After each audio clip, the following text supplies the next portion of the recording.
right, we're here. So, as many of you know, last week I reviewed Elvis, and in my review I stated that it was one of the most hectic and chaotic and cracked properties that I have ever seen, and it is only fair that the following week we continue on with the theme and watch another one of the most insane movies that I have seen, and that is Minions 2: Rise of Gru. Now, before we get into the actual review of the film, I should probably give you my opinions on the other installments in the franchise, simply because they are all so interconnected.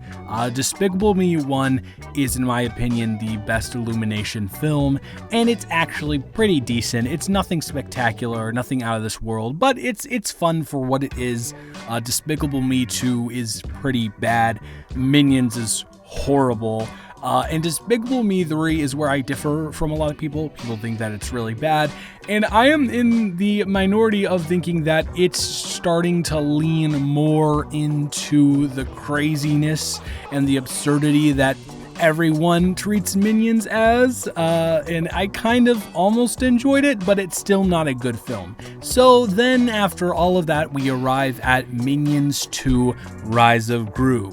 This is a film that was supposed to come out in 2020 before Barona hit, but then Barona hit, and then it got postponed 2 years, and now we're here, and it's finally out, baby. I will also say what I think is funny about the Minions franchise, and just personally enjoyable to me, is that everyone thinks that the Minions are speaking gibberish, when in all reality, like, half is gibberish, half is just like a Spanish-Italian mix, and because I am relatively fluent in Spanish, I'm able to understand like half of the things that the Minions are saying, which is pretty nifty to me. I know that's just like a little side thing, but I wanted to get that out before I continued on with the review. So the first thing I do want to get into is the formula that these movies have taken on, and unfortunately, Minions 2: Rise of Gru doesn't really deviate from that. Essentially, it's 3 different subplots going on at the same time, one involving Gru, one involving the legendary Kevin, Stewart, and Bob,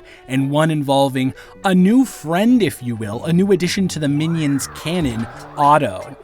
I really hope that Otto hasn't been introduced, or else my Minions trivia will be absolutely roasted in the comments. And I think the thing for me, the make or break aspect for these types of films, regardless of whether they are like children's films or not, is, hey, how are you able to transition between all 3 subplots? Can you make it seamless, or is it very abrupt and kind of takes you out of one story and just plops you into another?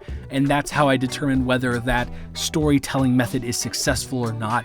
And in the Minions 2: Rise of Gru, yes, I'm gonna say it every single time because I want to.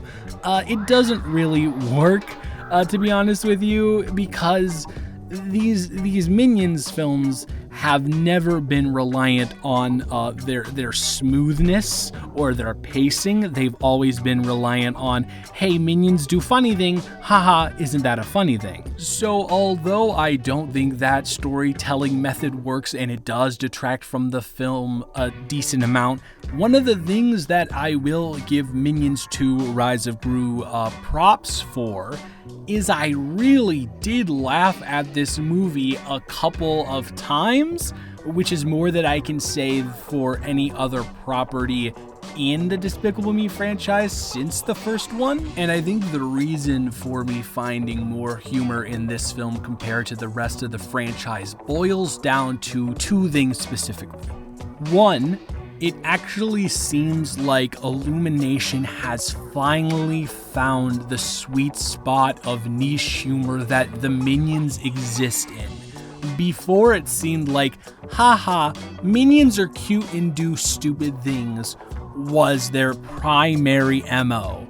And now it's just Minions do really overtly stupid things, but also in a more cartoonish manner, as opposed to just like, haha, it's an adorable, like, pet sidekick type thing that they were going for in the prior installments.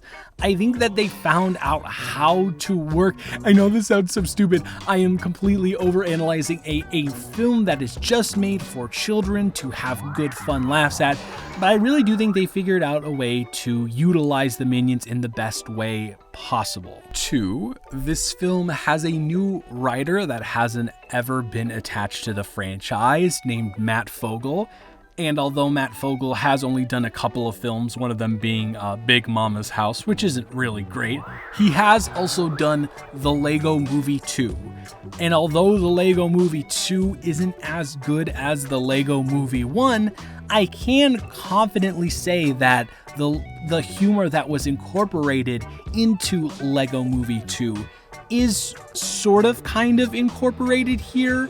And I think that the humor incorporated here is better than the humor incorporated in, as I said, previous installments. Also, I would like to say he is, complete side note, he is credited as the sole writer on the new Mario movie.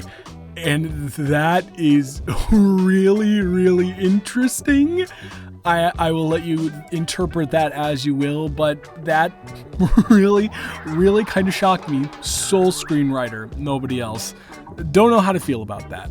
Alright, getting back on track here, I guess I should talk about the story a little bit more, not giving you an overview, but just about how it functions. It's fine. It's an okay story. There's an okay message to it. I think there's a message there about believing in yourself and never underestimating the smaller person. I think that's what's going on there. Due to the writers being obviously more invested in the craftsmanship of the humor. I can't believe I said that about a Minions movie. I can't believe that I'm talking this deep about a Minions movie. It's still kind of getting to me a little bit, but I'm really doing my best here. It's evident that because of that increased interest in making the humor more handmade and crafted well to the Minions themselves, it's very evident that the story has taken a back seat. And it's just kind of every run-of-the-mill thing that you've seen in an animated film. There's like a father-son relationship between Gru and this villain, and there's this kind of like ham-fisted message of, you can't do anything alone, when most of the movie is just, you know what I mean? So it's kind of difficult to really push across that message when there's so much hyperactive, effectively nonsense going on in the film. And I think the last thing I want to say, which I will end on a positive note here, because I'm not heartless, you know what I mean? I'm not a heartless guy. I've never been, is that I really do enjoy Steve Carell's performances in these movies, and I think that was really what was missing from Minions, is just Minions and Sandra Bullock's weird character thing. He really does manage to add, with the character of Gru, a lot of needed heart and enjoyment and straight manness to all of the craziness that the Minions put forward, and I enjoyed it.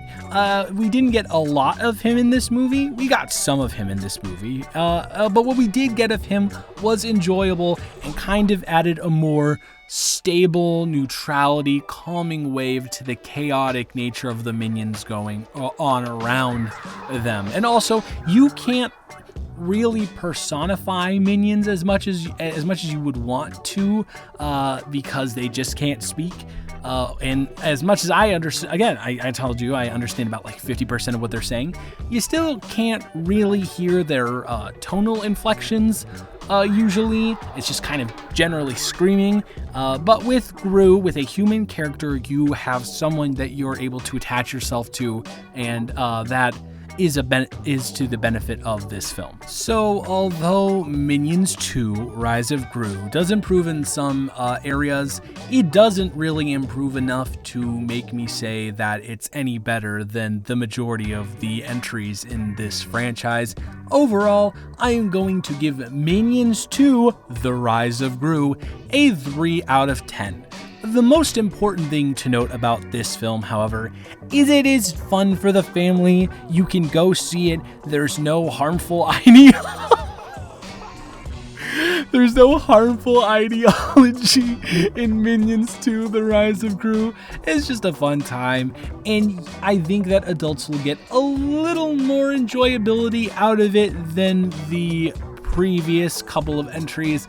So that is about it for me. I hope you all have a wonderful rest of your day. I started writing again, so I'm trying to be reasonable. I'm hoping for a video essay next week, but if I don't do it, definitely the week after. So that is it for me. I hope you have a wonderful rest of your day, and I will talk to you in the next one. Goodbye.